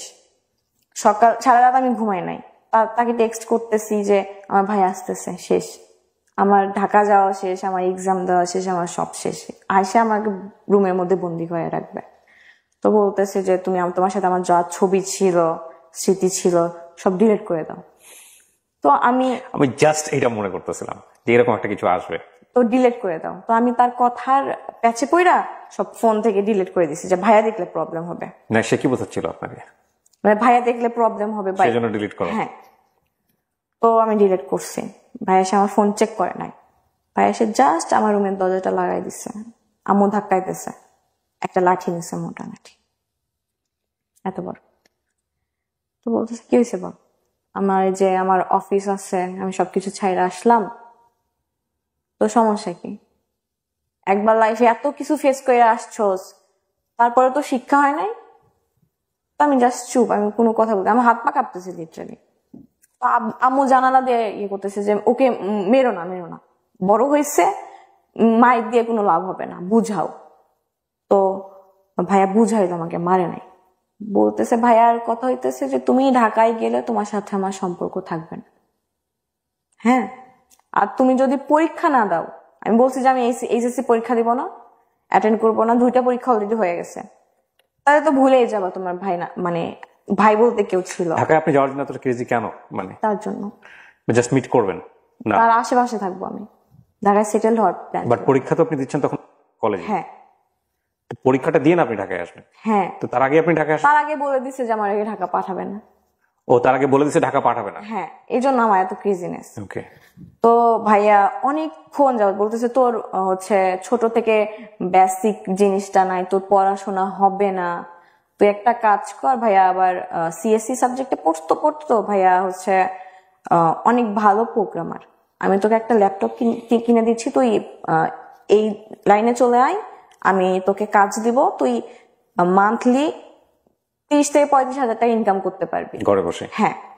তো আমি বললাম এটা কোনো কথা, আমি পড়াশোনা করব না। বলতেছে এই পরীক্ষা দে, পরীক্ষা দেওয়ার পরে আর কোনো কাজ নাই। তো এটা একটা অপশন। আর একটা অপশন হচ্ছে তুই বাসা থেকে পাবলিকের জন্য প্রিপারেশন নে, তুই যে কোনো একটা ভার্সিটিতে যদি ওয়েটিং লিস্টেও থাকিস, আমি তোকে কথা দিচ্ছি আমি পরের বছর তোকে ঢাকায় নিয়ে কোচিং করাবো। তো অলরেডি আমার 1 বছর কিন্তু গেছে এইদিকে, আমি আর চাচ্ছি না আমার 1 বছর গ্যাপ যাক। তো আমি বলতেছি যে ভাই এটা আমার পক্ষে পসিবল না। আমি ভাইয়ের পা ধরে কান্না করছি। ভাই বলতেছে আমি তোমাকে ঢাকায় নিব না। মানে পা ধরে কান্না করছেন যে ছেলেটা কাছাকাছি থাকবে না? হ্যাঁ, আমি ঢাকায় যাব। কি বলতেছিলেন ভাইয়া যে আমি ওকে অনেক পছন্দ করি? না ভাই, ও কথা জানে না ভাইয়া, তখনও জানে না ভাইয়া, এখনো জানে না, স্টিল নাও জানে না। কি বলেন? তো না জানলে ভাইয়া কেন আপনাকে? মনে করতেছে যে আমি ঢাকায় গেলে বেয়াদব হয়ে যাব, হচ্ছে দুষ্টামি করব, এগুলোর জন্য ভয় পাইতো ফ্যামিলি থেকে আমাকে নিয়ে। এই জন্য ঢাকায় আসলে হয় না যে অনেক ছেলেরা ড্রাগ অ্যাডিক্টেড হয়ে যায়, ওকে, এগুলা নিয়ে ভয় পাইতো। আপনি কখনো ট্রাই করেছেন? জীবনে কখনো না। তো এত ভয় কেন পাবে যেখানে ভাই ঢাকাতে আছে? আপনাকে ইনসিডেন্ট হয়ে গেছে আমার লাইফে। আপনার ভাই ম্যারিড ছিল ওই সময়? না না না ভাইয়া, ভাইয়ের সঙ্গে আপনি থাকতে পারতেন। ভাইয়া তো হচ্ছে উত্তরাতে থাকতো, উত্তরা থেকে ফার্মগেট তো অনেক দূর হইতো। বাট আপনি ফার্মগেটেই থাকতে চাচ্ছেন এরকম কথা বলেছেন? হ্যাঁ, কারণ ফার্মগেট আমার হচ্ছে কোচিং। এটা তো ম্যানেজ করা যেত সামহাও।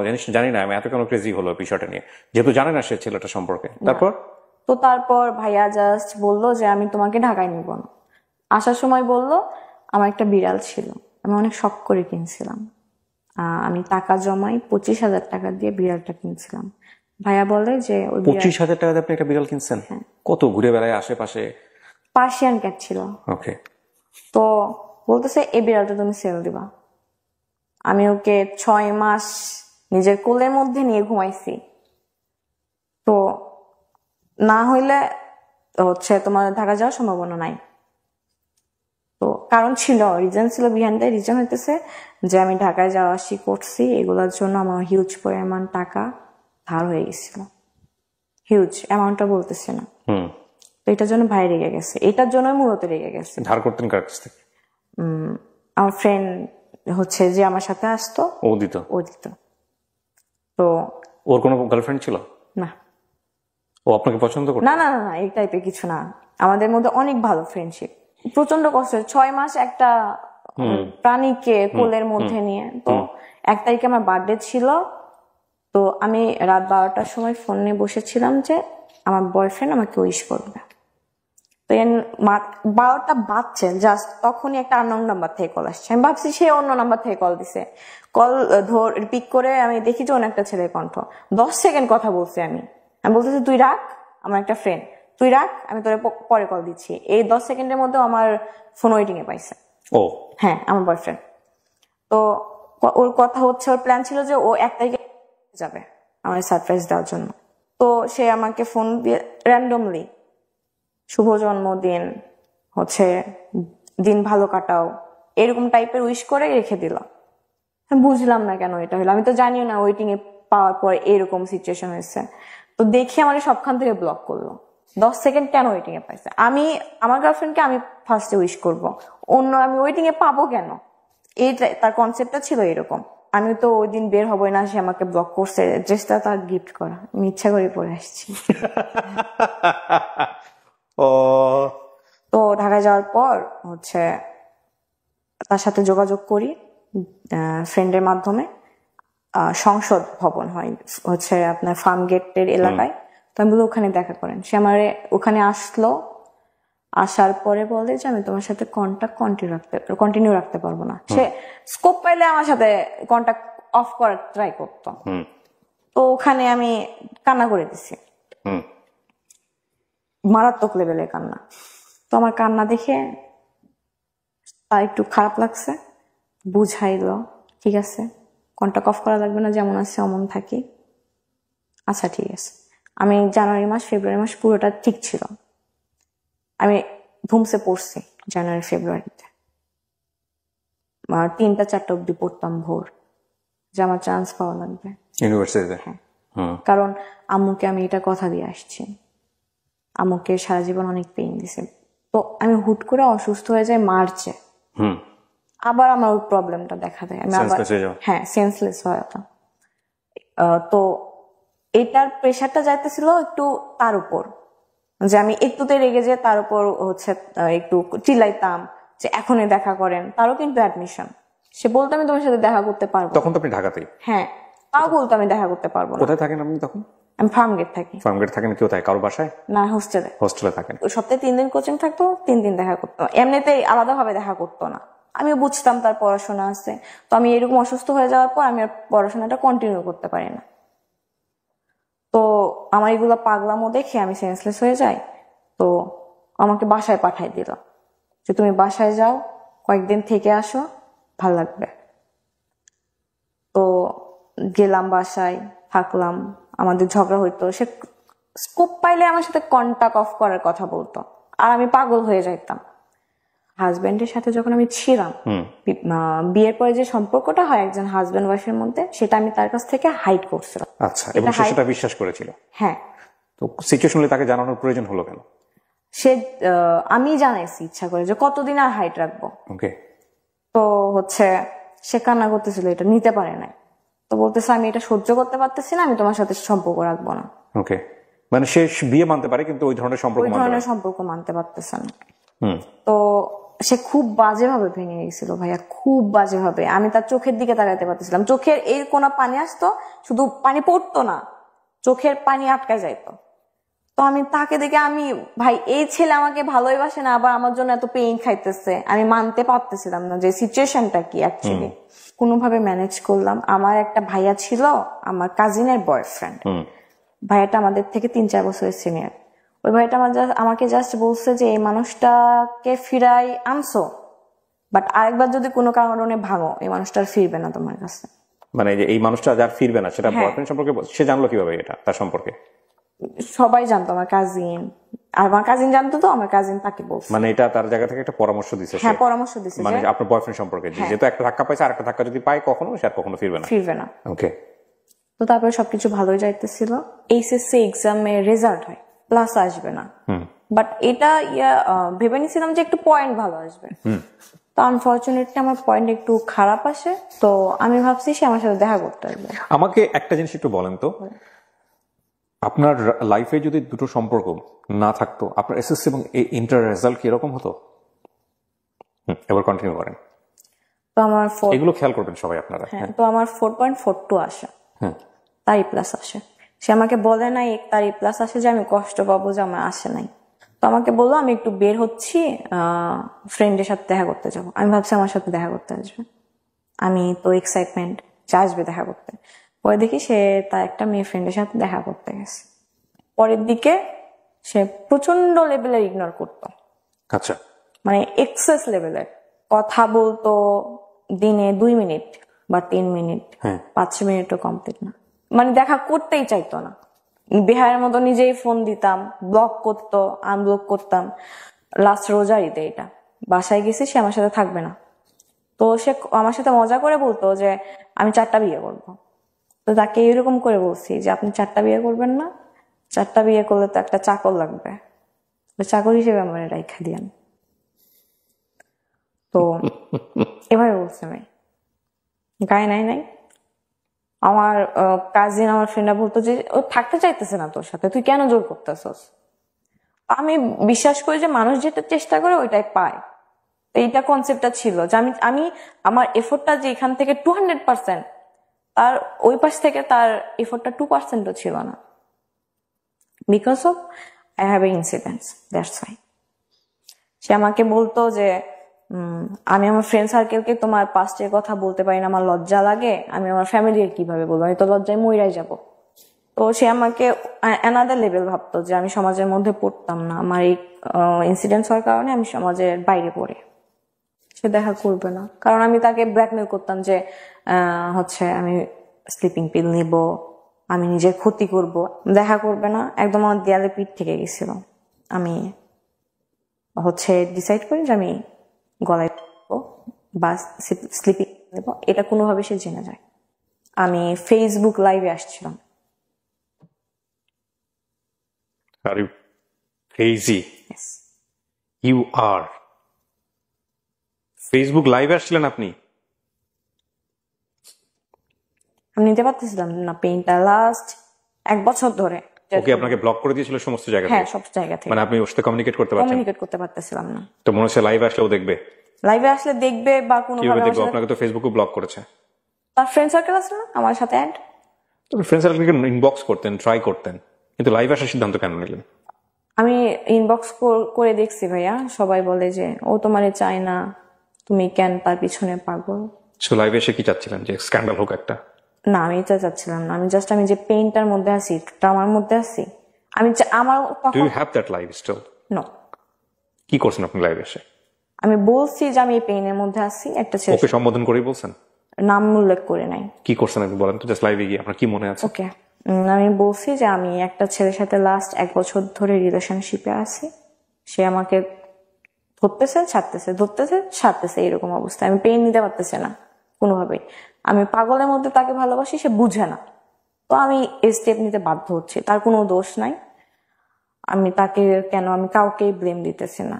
এইরকম ছোট একটা লাইফ করে আমি অফ চাই, সে আমার দরজায় এসে ধাক্কায়, বাসা দৌড়াতে দৌড়াতে আসছে 10 নম্বর থেকে। মিরপুর 10 থেকে? হ্যাঁ। আপনি তখন মেসে থাকেন? না, বাসায়। আমি তার জন্যই। কার বাসায় থাকেন? আমার বাসায়, আমি বাসা নিচ্ছি, আলাদা করে বাসা নিয়েছিলেন? তো আমি তার জন্যই অ্যাকচুয়ালি আশেপাশে বাসা নেই। এই গল্পটা শুনে আমি জানি এতক্ষণে আপনারা ওকে জাজ করা শুরু করেছেন, যদিও আমি কথাটা বলছি তারপরেও যেটা কমে যাবে বিষয়টা এরকম না। আমি জানি, আমি প্রথমে যে ওকে যে প্রশ্নটা দিয়ে করেছি আমি সেটা জানি এটা হবে। অনেকে ওকে ট্রল করবেন, অনেকে ওকে বাজে মন্তব্য করবেন, অনেকেই গালিগালাজ করবেন, অনেকেই অনেক ধরনের মন্তব্য এখানে করবেন, সেটা আমি জানি। তারপর আমি বলাটা নৈতিক দায়িত্ব, এই জন্যই বলছি ওকে জাজ করেন না। ও যেটা ফেস করেছে লাইফে, সেটা থেকে একটা মোরাল লেসন আজকে অনেক মানুষকে বলবে, যেটা হয়তো ওর মতো যারা আছে, ওর বয়স রাইট নাও 20, অনেক মেয়ে হয়তো ওর গল্পটা শুনে ওর মতো ভুল থেকে বেঁচে যাবে আজকে। সো ওকে জাজ করেন না। ওকে জাজ করার আগে সবাই নিজের দিকে একটু আঙ্গুলটা তুলেন। আপনারা আপনাদের, বা ইনক্লুডিং মি, আমরা আমাদের জীবনে কতটা ভুল করি। সো গল্পটা প্রচারের উদ্দেশ্য এটাই যে ও যে ইনসিডেন্টের কথা এখানে বলছে, সেই ইনসিডেন্টটা ইদানিং আমাদের সমাজে অনেক বেশি অহরহ হচ্ছে। কেউ হয়তো বলে, কেউ হয়তো বলে না, কিন্তু আমরা চাই না যে কারো জীবনেই এই ঘটনাগুলো ঘটুক। সে কারণেই মূলত আমরা এই গল্পটা প্রচার করছি বা শিখবো, কিন্তু কোনোভাবে ওকে আমরা জাজ করব না। তো আপনি আলাদা একটা বাসা নিয়েছেন, এই বাসায় আপনি একা থাকতেন? সাবলেটে থাকতেন? ও আসতো এই বাসায়? আচ্ছা, তো জানতো আপনি এই বাসায় আছেন? হ্যাঁ হ্যাঁ, বাসা নিচে আসতো মাঝে মধ্যে, আমার পিক করে ঘুরতে যাইতাম। Okay fine. সো এসে দরজায় নক করে ডিরেক্টলি নিচে দারোয়ানকে নক করছে, যে 5 তলায় থাকে, জানতো আমি 5 তলায় থাকি, নিয়ে উপরে উঠছে। তো দরজা লক করার অনেক ধাক্কাধাক্কি করতেছিল, আমি স্টিল তখন ঠিক ছিলাম, আমি বাধ্য হয়ে দরজা খুলতে বাধ্য হয়েছি। সে আমাকে ধুইকে ঠাস করে, যত জোরে শক্তি ছিল আমার মারে।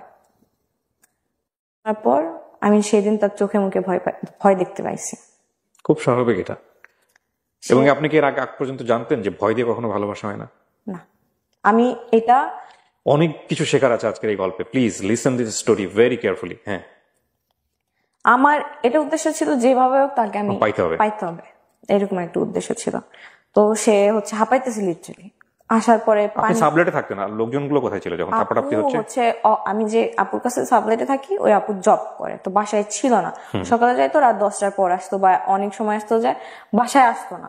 আমার মাথা ঘুরতেছিল, যত জোরে শক্তি ছিল দিছে, এটা বাড়ির মালিক অব্দি চলে গেল। ওইখানে চিল্লাচিল্লি হচ্ছিল? হ্যাঁ, তারা যখন দরজা ধাক্কা ছিল, উপরে ফ্ল্যাটে, নিচে ফ্ল্যাটে লোকজন জমা হয়েছিল। মানে সামথিং ইজ হ্যাপেনিং দেয়ার। হ্যাঁ, তো ওখানে একটা হ্যাসেল হয়।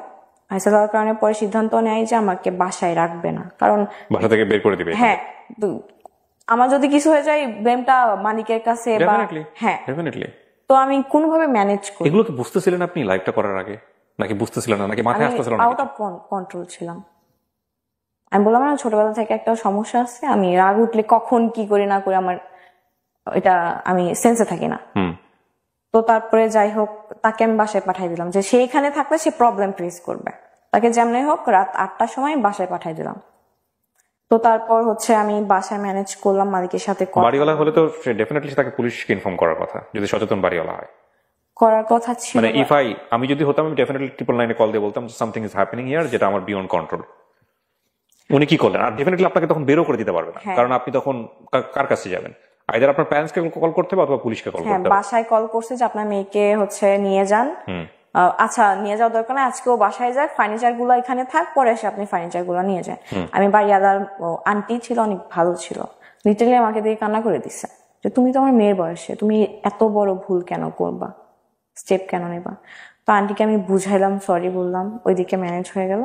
তো আমি আমার যে সাবজেক্টে থাকে ওই আপু, তখন লাইভটার কি অবস্থা চলতেছে? না, ওটা সাথে সাথে সে এসে আমার ফোন নিয়ে ডিলিট করে দিচ্ছে। তার মাথায় এটা ছিল লাইভটা থাকা যাবে না ফোনে, তো ডিলিট করার পর ওটা ছিল না। 20 জন কি 25 জনের মতো দেখছে, বেশি দেখে নাই। এটা তো আসলে থাকলে ভাইরাল হয়ে যেত। হ্যাঁ, ভাইরাল হয়ে যেত, আই নো। তো তারপর হচ্ছে আমি 9:30টার সময় তার বাসার নিচে যে কল দিই, ফোন অফ করে রাখছে। তো নিচে থেকে আমি একটা খেলতেছিল বাচ্চা বলতে 6-7 পরে, আমি বললাম যে হচ্ছে 5th ফ্লোরে যে বাসা নাম্বারটা আমার জানা আছে, ওখানে যে কলিং বেল দিবা, বলবা যে নামে কে নিচে ডাকতেছে। 5 মিনিট পর আসলো, আমি পাঠাই দিচ্ছি। বলতেছে তুমি আমার বাসায় লোক পাঠাইছো কেন?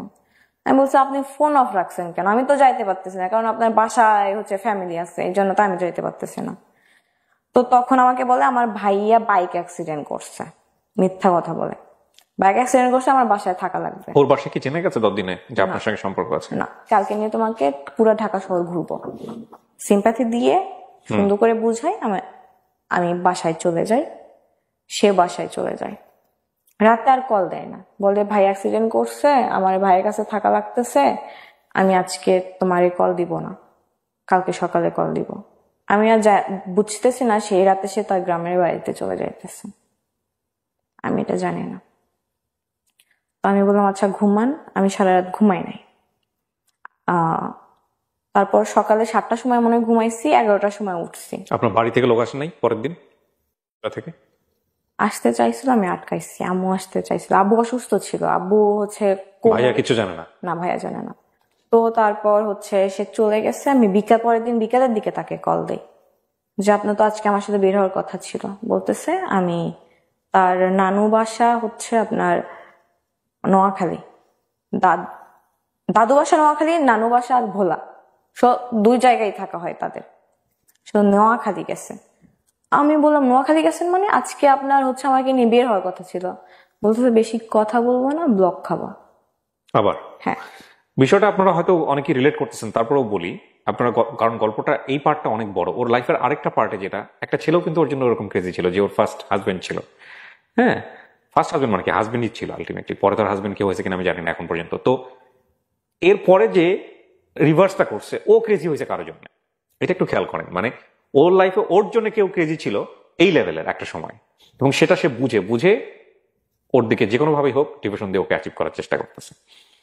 তো তারপর হচ্ছে ব্লক খাওয়া। তো বলতেছে আমি এখন সামনে আমার গুচ্ছর এক্সাম, আমি একটু ঘুমাইতে আসছি এখানে, তুমি আমাকে ঘুমাইতে দাও নাই।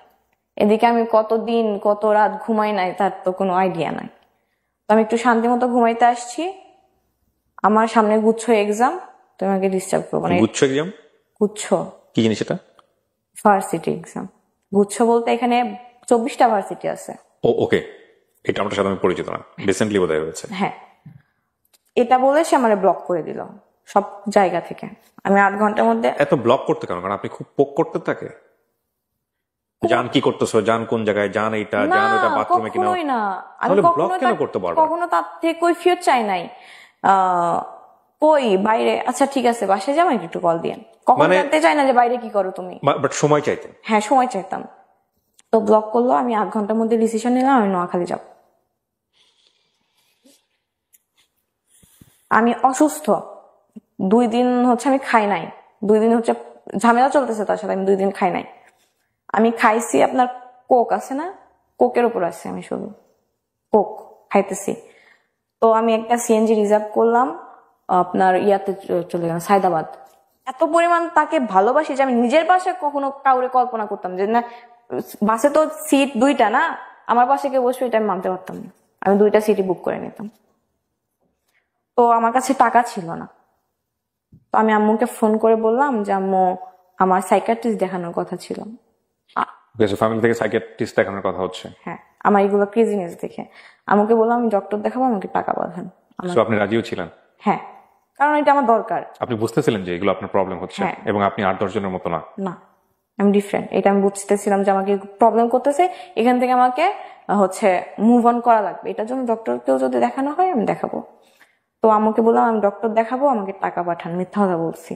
এই টাকা দিয়ে আপনি নোয়াখালী যাবেন? হ্যাঁ, আমাকে 5,000 টাকা পাঠাইছেন। আমি গেছি, সারা রাস্তা আমি তার সাথে কন্ট্যাক্ট করার চেষ্টা করতেছি, পারতেছি না। নোয়াখালীর অ্যাড্রেসটা জানতেন? জানি না কোথায় থাকে, আমি শুধু জানি নোয়াখালী সদরের আশেপাশে থাকে। আমি কি করবেন, মাইকিং করবেন? এই মধ্যে যদি আমি তার সাথে কন্ট্যাক্ট করার চেষ্টা করি, সে তো অবশ্যই যদি জানে যে আমি নোয়াখালী যাইতেছি, তার তো অবশ্যই এটা না যে নোয়াখালী আসতেছে, অন্তত দেখা করবো আমি। জানাবেন কি তার ফ্রেন্ডদেরকে? হ্যাঁ, ফ্রেন্ডদের মাধ্যমে। তো আমি তার একটা ফ্রেন্ডকে ফোন দিলাম, তো ব্যস্ত বলতেছে। আমি মনে করলাম ব্লক করে দিছে ওর ফ্রেন্ড আমাকে।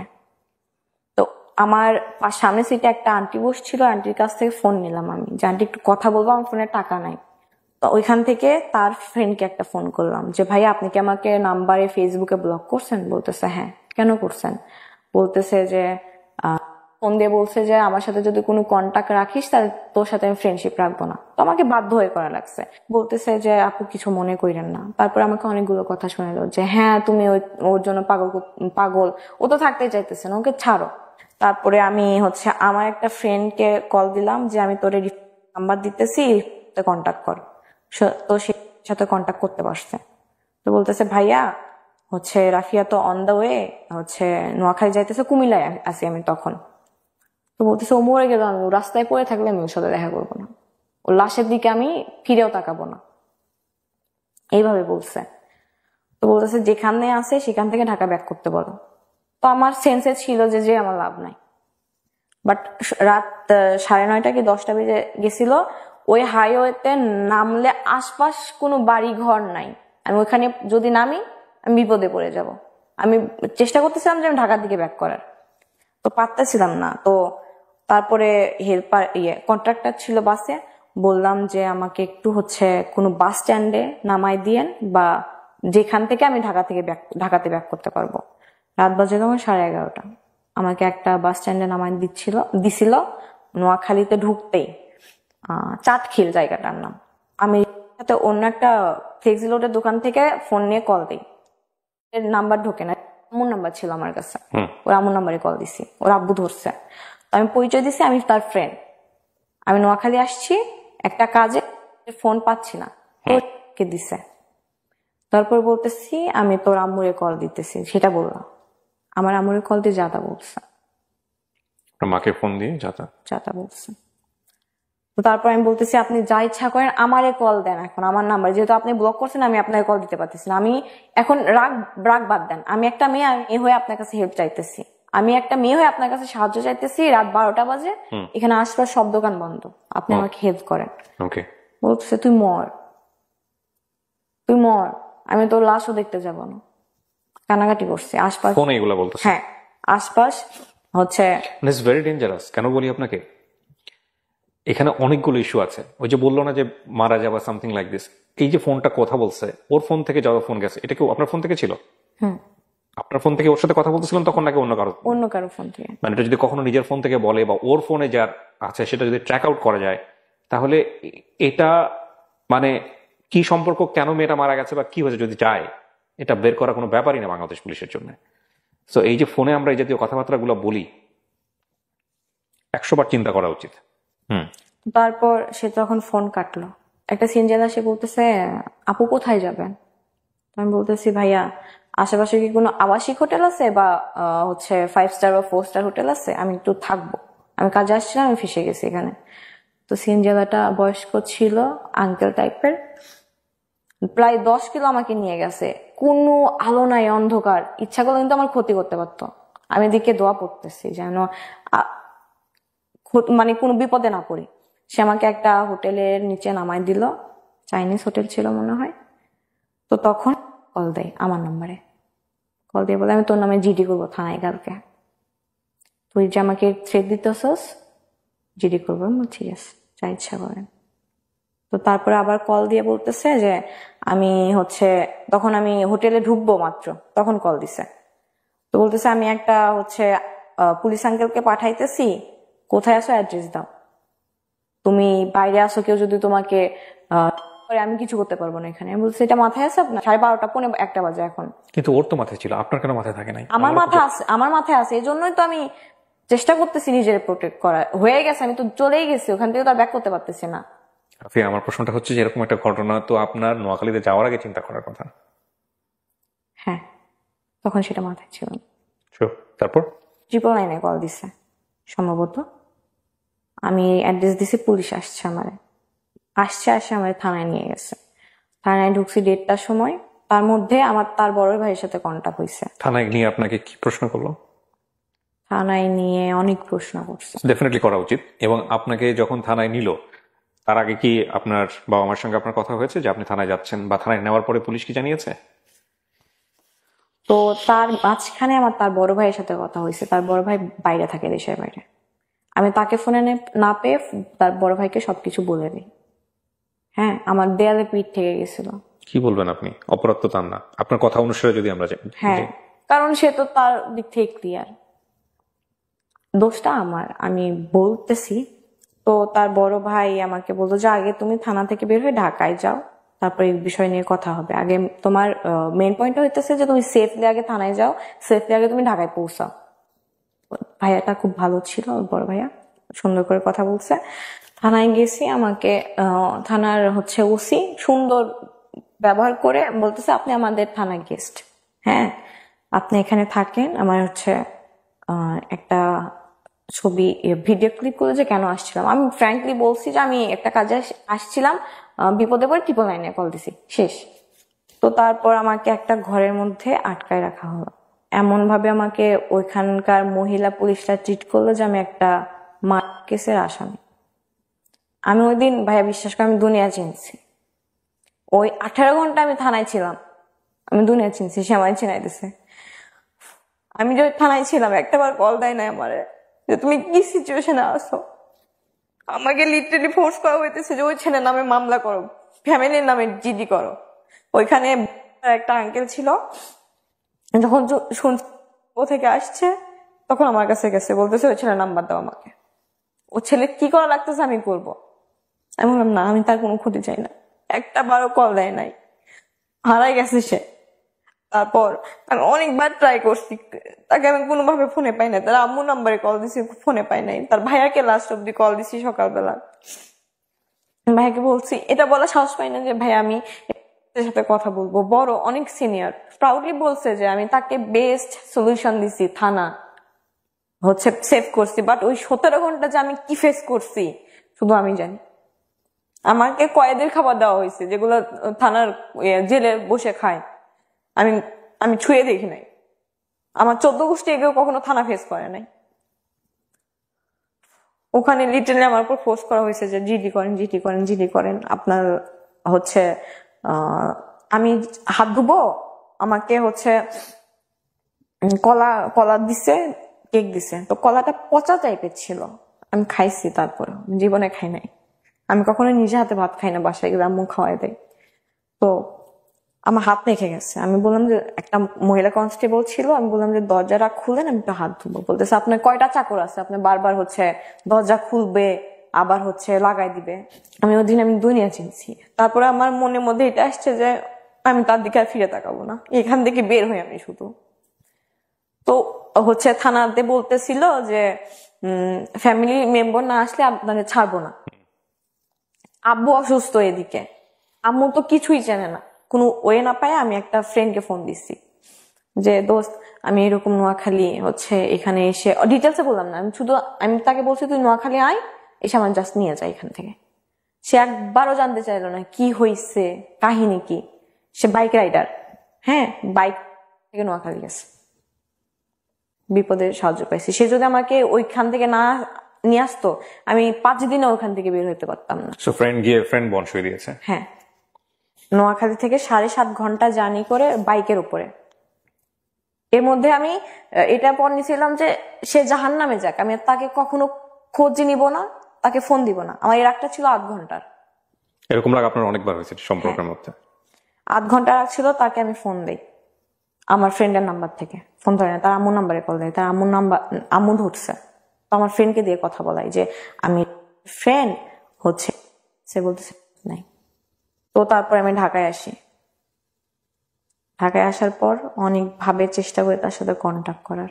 ফেক আইডি খুলে তার মেসেজ দেই যে আমার রিপ্লাই করা লাগবে না, আমার মেসেজগুলো দেখেন, শুধু মেসেজগুলো দেখেন, সিন করেন, আমার তাতেই শান্তি।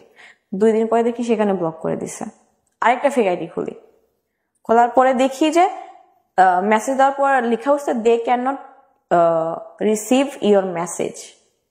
মানে এমন সিস্টেম করছে যে কোনো ফ্রেন্ড লিস্টে যারা আছে তারা ছাড়া কেউ যেন মেসেজ দিতে না পারে। আমি টোটালি ভেঙে পড়ি যে যার জন্য আমি এত কিছু ছাড়ছি, আমি আমার শহর ছেড়ে আসছি, আমি আমার আম্মুকে ছাড়া কখনো থাকি নাই, ছেড়ে আসছি, এত স্ট্রাগল করছি, সে মানুষটা শেষ অব্দি আমাকে রেখে চলে গেল।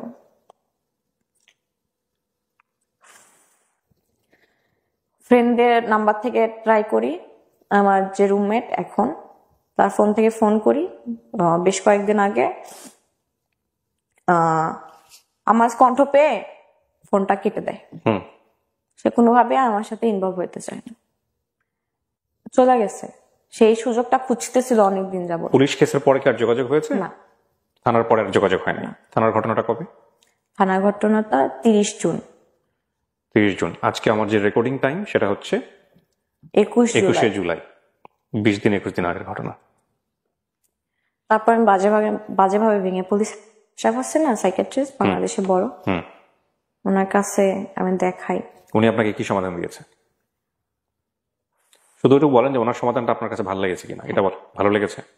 ওষুধ যেন সব ঠিকভাবে খাই, আর মেইনলি দোষটা আমার, আমি জানি, কারণ আমি তার প্রতি স্টিল নাও বাজেভাবে ক্রেজি একদম।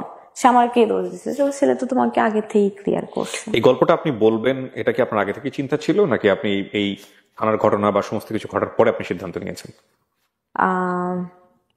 আমি আমার লাইফের গল্প, যেটা আমার ম্যারিড লাইফ, এটা আমি শেয়ার করতে চাইতাম, বাট এত কিছু হয়ে যাবে আমার এই 20 দিনের মধ্যে, এটা আপনি জানতাম না।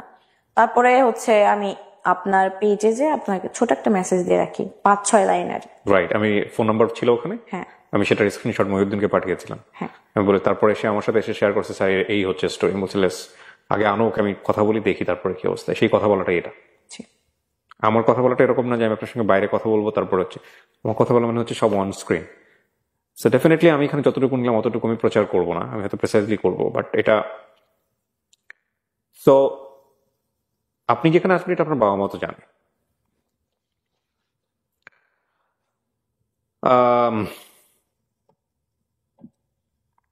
খুব কমন প্রশ্ন, কেন বললেন গল্পটা? নিজেকে সান্ত্বনা দেওয়ার জন্য, মোট কথা এটা। আমি বলে আমি শান্তি পাইছি, এটাই আমার অনেক। ঠিক আছে, বাট শেখার মতো কি আছে? আপনি কি শিখেছেন? আমি শিখছি যে কাউকে লাইফে অন্ধবিশ্বাস করতে নাই, প্লাস লাইফ কারোর জন্য কখনো থেমে থাকে না। আপনি শিখেন নাই? আমি শিখছি ভাইয়া, এই 20 দিন আমি অনেক কিছু ফেস করছি। আপনি শিখে যদি থাকেন তো আলহামদুলিল্লাহ, বাট টাইমটা মাত্র 20 দিন। এই জন্য আমি এই কথাটা বললাম যে আপনি শিখেন নাই। তবে এটা ঠিক যে শিখলে সবচেয়ে বেস্ট লেসনটাই আপনি শিখছেন। দেখেন, আমি মোটেও আপনাকে সাজেশন দেওয়ার মতো কেউ না, কিন্তু পুরো গল্পটা শুনে মানে এমন না যে সাজেশন দেন এটা একটা বিশেষ ক্ষমতা সম্পন্ন ব্যাপার, সো ওইটা আমার মধ্যে নাই। বাট আমি যে কথাগুলো বলবো এটা 8-10টা মানুষ তাই বলবে, সেই জায়গা থেকে আমি 2-1টা জিনিস জাস্ট বলতে পারি। একটা হচ্ছে যে কোনো ক্রেজিনেস, ওয়ান সাইডেড ক্রেজিনেস, এটা রেজাল্ট ভালো না। আপনার লাইফে একটা মানুষ ছিল যিনি আপনার সাবেক হাজবেন্ড। আমি জাস্ট একটা কথা বলতে চাই ভাইয়া, আমি রিভেঞ্জ অফ নেচারকে বিশ্বাস করতাম না, এখন করি।